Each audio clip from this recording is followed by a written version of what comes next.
All right, well, we're here finishing off this stamp sketch. It's a little bit more than a stamp sketch, I guess, with the white pigment ink, moon, and a little bit of the water reflections for that light that was added in the live stream in which this was created. But this was going to be a moon, and it's made for my moon template.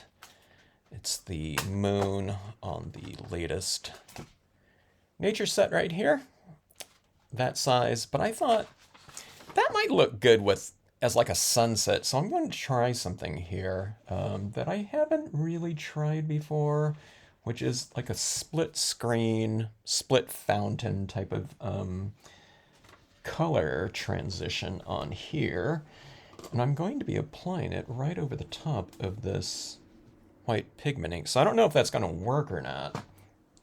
In theory, it should. I don't know how it's going to look, though, with color over the top of this white, in addition to the vintage paper and having this kind of aged look. I don't want anything really bright on here because it's supposed to kind of look a little bit more antiqued. All right, so we're going with the Moon and the Maker Moonlight Duo right here. It's a hybrid ink, and it comes with the white and yellow here. You're kind of supposed to mix, and them a little bit like that to get different variations of this yellow hybrid ink. The white is just a straight white pigment ink, I believe. All right, so I'm just lightly dabbing in this. Let me get a little white in there too. I'm lightly dabbing this into my Brilliance ink, okay, which was the color of the white pigment ink that was applied on there.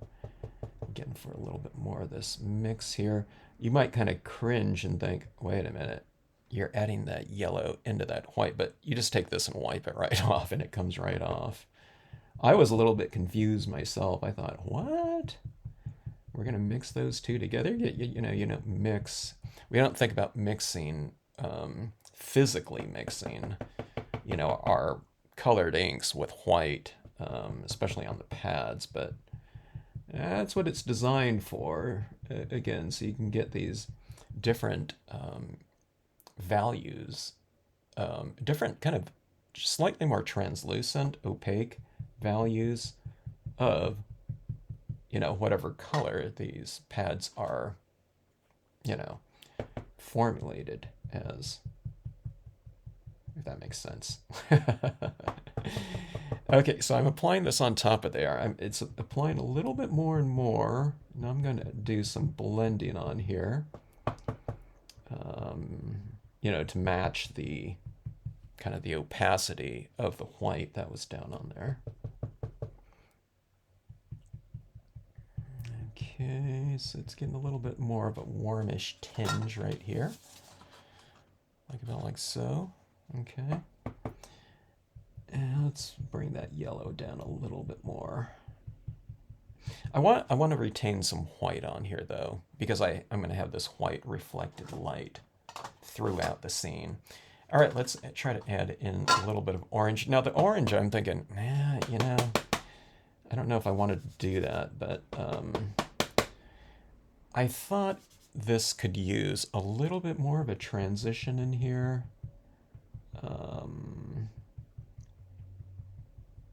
In going into like an analogous color, so you're going from white to yellow to orange. And I thought that might be a little bit better.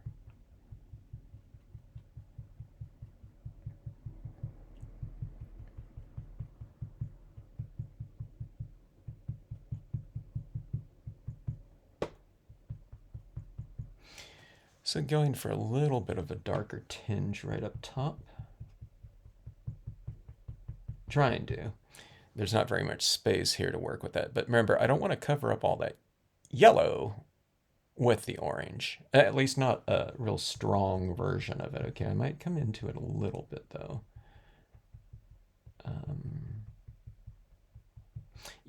Down in these lower portions, but I'm just not doing it with a full, saturated in this case, cotton ball of that color. Okay, it's doing a very light version of it. All right, now these inks seem like they're drying pretty fast, so, just keep that in mind. All right, yeah, we have something like that. Let me go back to the white here and get a little bit of a different value of that orange. Okay. And again, it's to kind of merge it a little bit more with the existing color that was already down there, which was the Brilliance White. Okay, so something like that. I think that should do it. I don't know what these are going to look like when it dries, but I think it should look okay. All right, now we have yellows and that pale orange. I just dropped my cotton ball. So I think I'll probably utilize a little bit of those same tones in my reflected light area. Okay, so it'll be something like transitioning colors like this. Maybe this one's a little bit too bright, actually. Let me see if I have a duller orange here, like a pastel orange. It's a little bit bright, but let's see how this goes. And this is a little bit of a duller yellow than, say, like a canary yellow like this one. Okay, so again, this is supposed to be kind of a little bit more aged looking in here. Using the vintage paper. I mean, you can make it look however you want, but I just think it looks a little bit better kind of in theme of this, vintage, whatever, texturing on the paper. Okay, so white pastel pencil. And what we'll do is we'll go in and we'll reiterate kind of the lighting direction in here. So light is coming from kind of the center of the scene. So on the trees, right here, to the right of that light source, I will apply some highlighting just to reiterate the direction of that light. Okay. This is a pastel pencil, so it goes on very soft, and if you're doing it kind of lightly like I am, it goes on fairly translucent, kind of almost not see-through, but it's not very opaque. You could get a much more opaque version of this by going on with a harder application, but I'm going to keep it fairly light right now, just to get my bearings to see how it looks. And then if I want to go lighter, then I'll go, into it with a firmer application of it. Okay. All right. Add some highlights on some of our little objects around in here with this pastel pencil. Kind of dry media like this, what you want to do is you want to spray fix it after you're done, just to lock down those the dry media on the surface.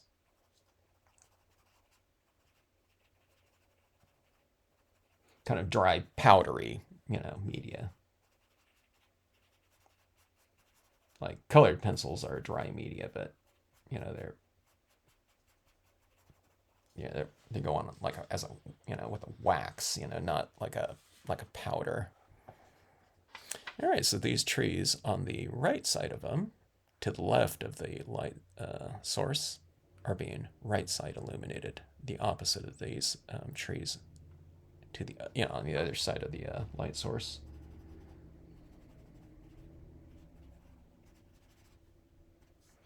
All right, go down on these rocks, or a little bit on the shore here. All right, let's go in. I have already added a little bit of this into my surface.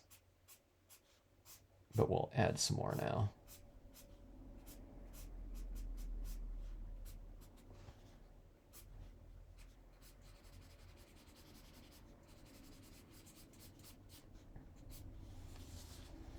Kind of highlighting some of my little wave crests in here. Okay, there's some of the seaside cove that was used in here. Several different impressions of it in using various portions of the seaside cove smaller version of it. Could use the larger version too. Actually, larger version probably would have gone a little bit faster. All right, so see this, we have this illumination around in here from that lighting, or the whatever, the sunset light. Now let's go in and add some crisp highlights into the mix. So we'll add that basically in areas where I've laid down some highlights with the pastel pencil. So we're going with soft highlights, but this is a crisp highlight in the form of usually little dots or like micro lines of acrylic paint here. So same areas, I'll just kind of highlight the side of the trees, facing that light source.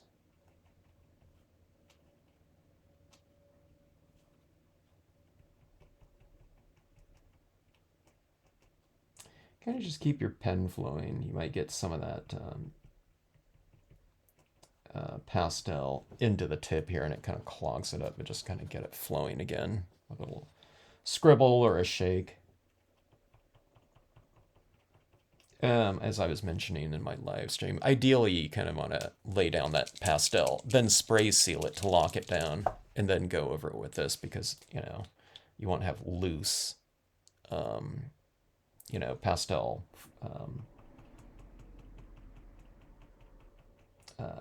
whatever, chalks, dust in the pen. These pens, they flow really nicely, so I'm not having really too much of an issue with it.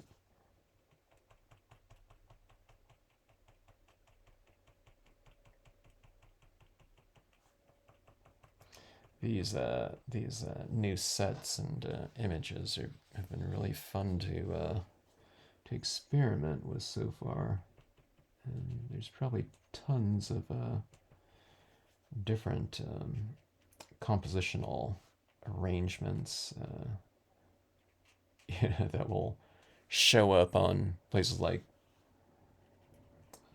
Facebook and things, wherever people post their imagery. Instagram. I'm already seeing some really amazing compositions using these pieces.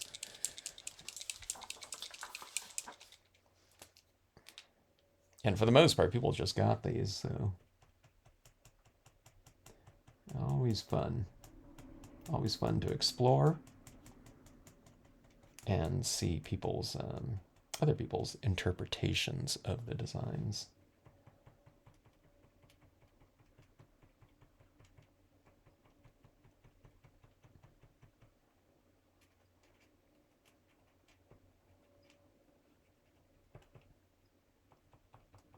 Okay, I'm starting to clog my pen a little bit here. All right. We have the white pen. The white pen will match this kind of lower, brightest area of that moon. I think the split fountain worked out okay. I think it's fairly integrated into the I'd say the scene, but I mean what I'm talking about is kind of more the spirit of the scene, this kind of slightly aged, look, or very aged look of the piece. This vintage paper isn't quite so kind of extreme as like this one right here that has all these little spots and stuff on it. It's a little bit more kind of weathered looking. This one's lighter.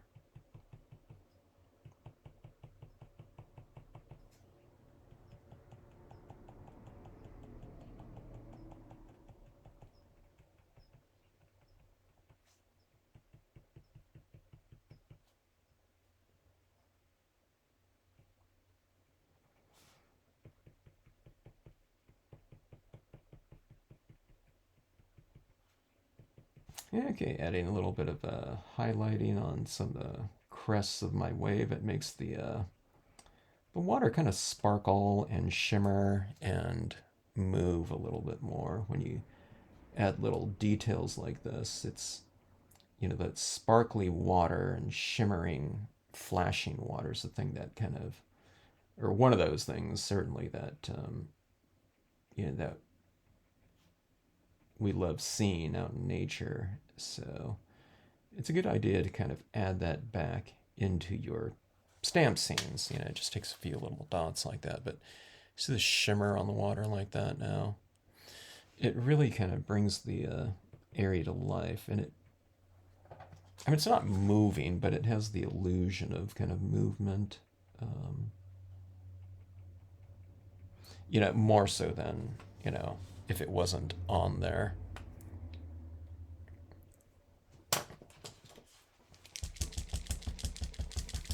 Okay, let me get a little bit of highlighting on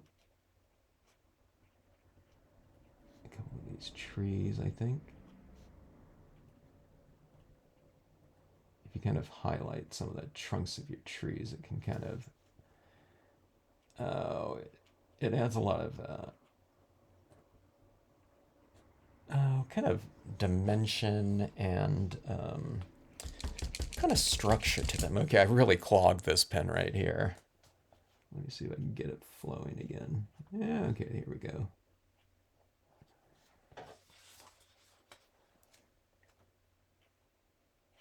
And some of these don't have a trunk. I'm just kind of adding one to it. Okay.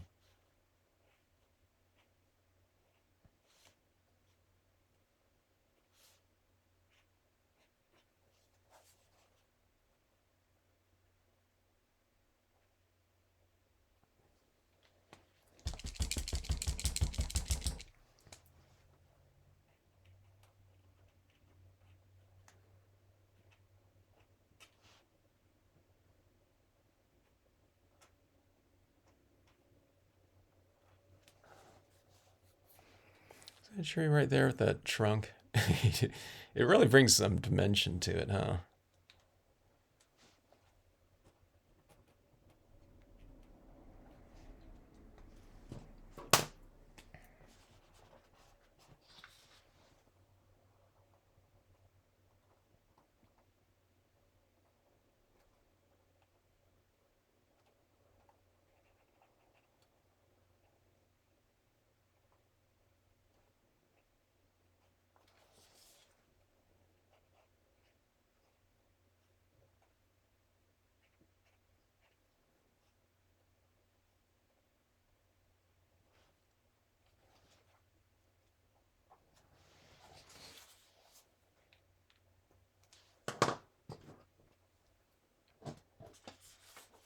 All right, black colored pencil.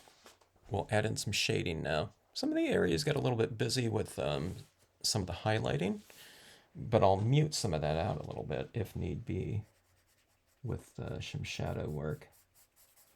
All right, so I'm adding this kind of around the base of the design. Kind of adding it where there's already some shadow work in the designs, okay? It's in the seaside cove here, like underneath the crest of the waves. So you don't want to make it too dark, but you can just kind of go in and reiterate that shading scheme just to reinforce lighting a little bit more.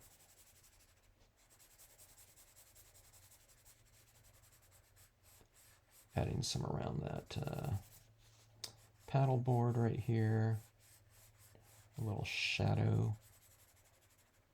Like that, see, it kind of anchors the paddle board into the scene a little bit more.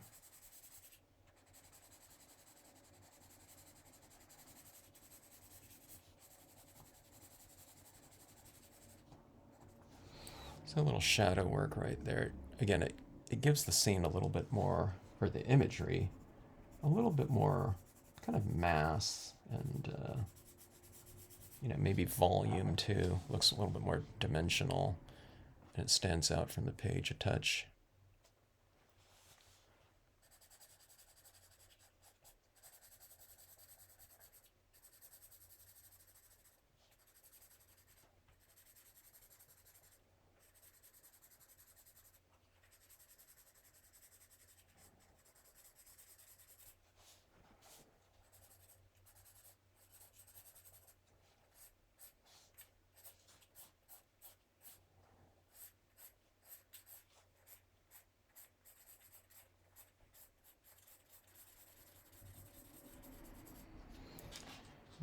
right. Now we have these windows in the cabins, and I could illuminate them if I want to by adding in some, colored light. But I think this page is already kind of light enough. Unlike maybe if I stamped it over this one, this area right here is quite a bit darker, so the windows would be darker. So I just don't think I need to do anything more to this. But okay, here. One of the things I was thinking about was, okay, so there's kind of that yellow in here. I was thinking about it with the pens, but let's take a look at what the colored pencil. Here, I'll add a little bit more, maybe a slight warm tinge to some of this water, or even in the shadows, to bring some of that warm tone into the scene. I mean, it's really subtle. I don't know if can you see that like slight warmth right around in here? So it just can reiterate a little bit of what's going on up in the sky. Here's an orange like this, okay? And we'll kind of add this to some of the shadow areas, maybe. Some of the warmest areas are in the shadows. So this is going to darken things a little bit. But we'll just put it in the shadow areas like that. So we have a little bit of hint of it here and there. Maybe that's a little bit too much of a hint right over here. So let's just go back in with the white pencil, and I'll just kind of go right over it like that. I'll subdue a very subdued application of the orange, okay?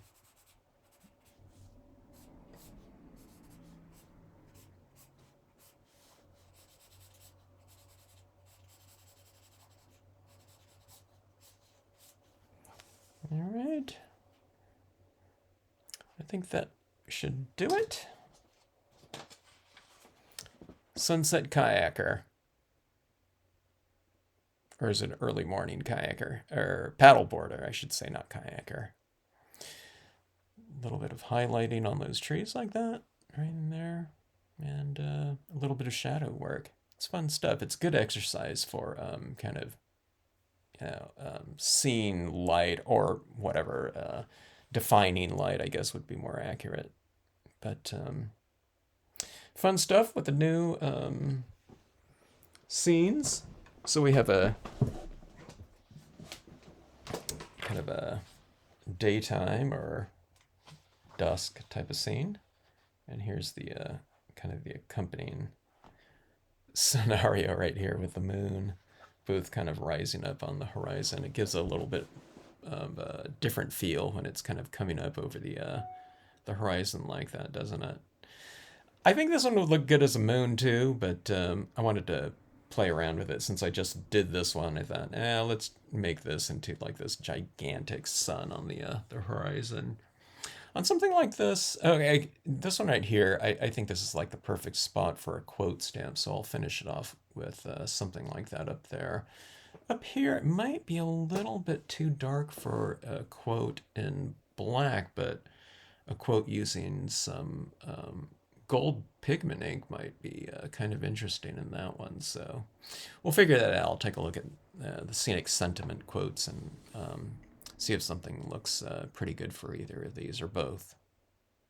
All right, thanks for watching.